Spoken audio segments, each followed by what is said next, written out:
अस्सलामुअलैकुम दोस्तों, आज ईरान में सदर इब्राहिम रईसी का त्यारा गिरकर तबाह हो गया।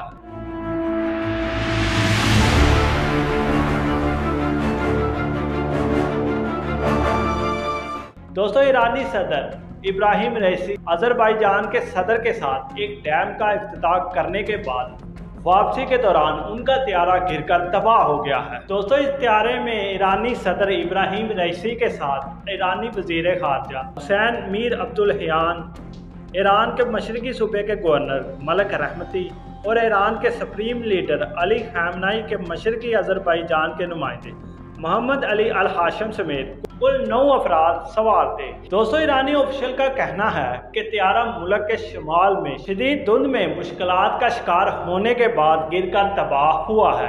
ईरानी सदर इब्राहिम रईसी अजरबैजान में एक डैम का इफ्तिताह करने के बाद जब ईरान वापस आ रहे थे तो ये हादसा अजरबैजान की सरहद के करीब ईरानी इलाके दरमास के जंगल में पेश आया है।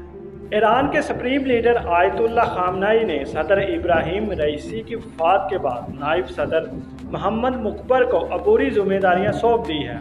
वजीर खारजा हुसैन मीर अब्दुल्लाहियान की मौत के बाद नायब वजीर खारजा अली बाकरी कनी को कायम मकाम वजीर खारजा मुकर्रर किया गया।